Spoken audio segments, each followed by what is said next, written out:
Today is the 6th day of the month of Tishrei.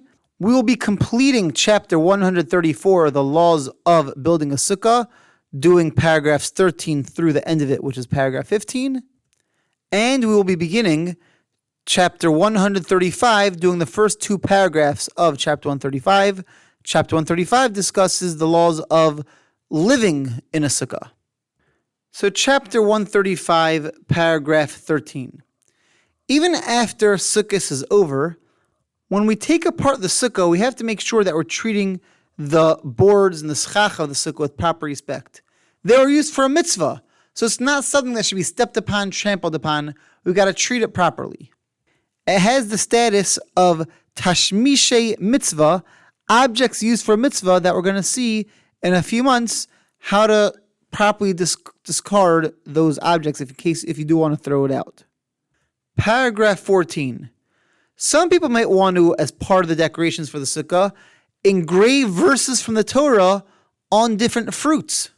It seems like it was common to do this on different types of squash, but the Tishrei says that one should not do this for two reasons. Number one is we don't write down verses from the Torah unless we're going to learn from them.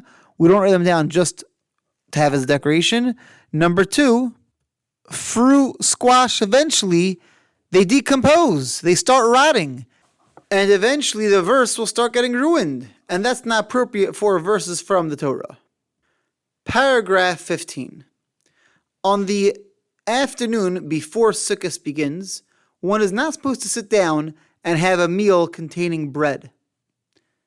This is in order that when they come into the sukkah for their Sukkot meal, the Sukkot evening, they'll have an appetite for a holiday meal.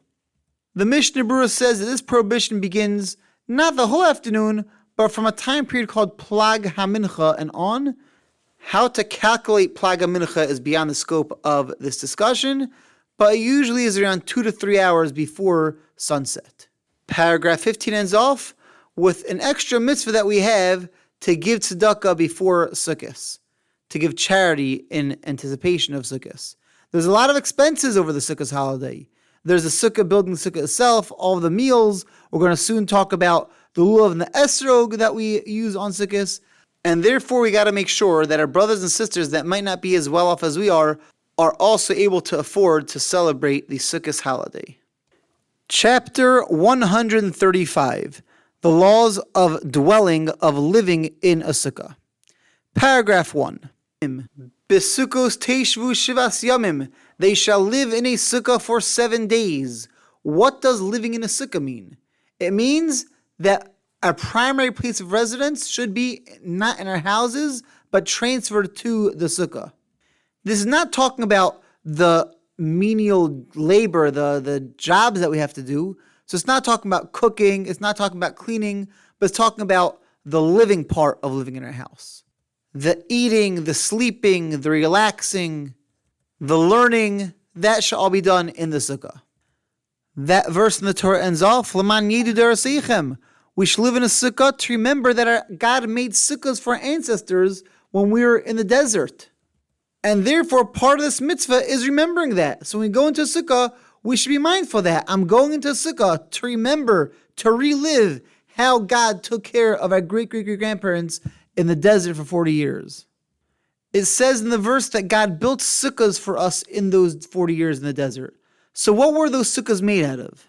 There's a famous disagreement between two rabbis in the Talmud.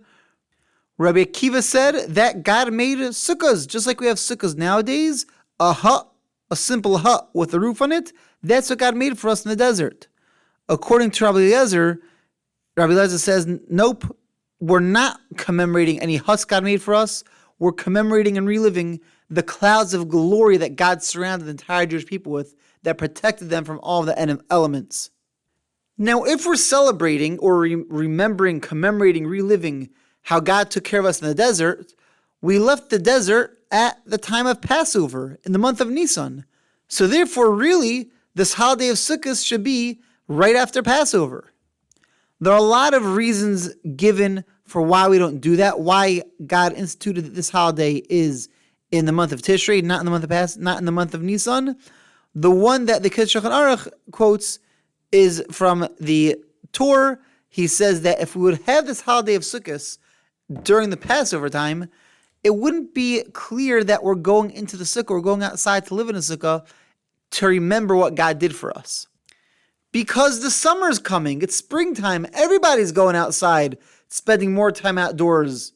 And therefore, okay, the Jews are doing it too, nothing special. But at the onset of winter, during fall, as it's starting to get colder, if we're going out to live in a Sukkah then, that's very clear. You know why we're doing it? Not just because the weather's turning beautiful. On the contrary, the weather's turning colder now. We're doing it because we want to commemorate, we want to relive the Sukkahs or the clouds of glory that God protected us with in the desert when we left Egypt and for the next 40 years before we made it into Israel. Paragraph 2. A Sukkah is a mitzvah, and therefore we have to make sure that we're treating it properly and respectfully. Because of that, utensils that are often dirty, we don't bring into the Sukkah. Some examples that the Tishrei says is we don't bring in pots that we cooked into the Sukkah.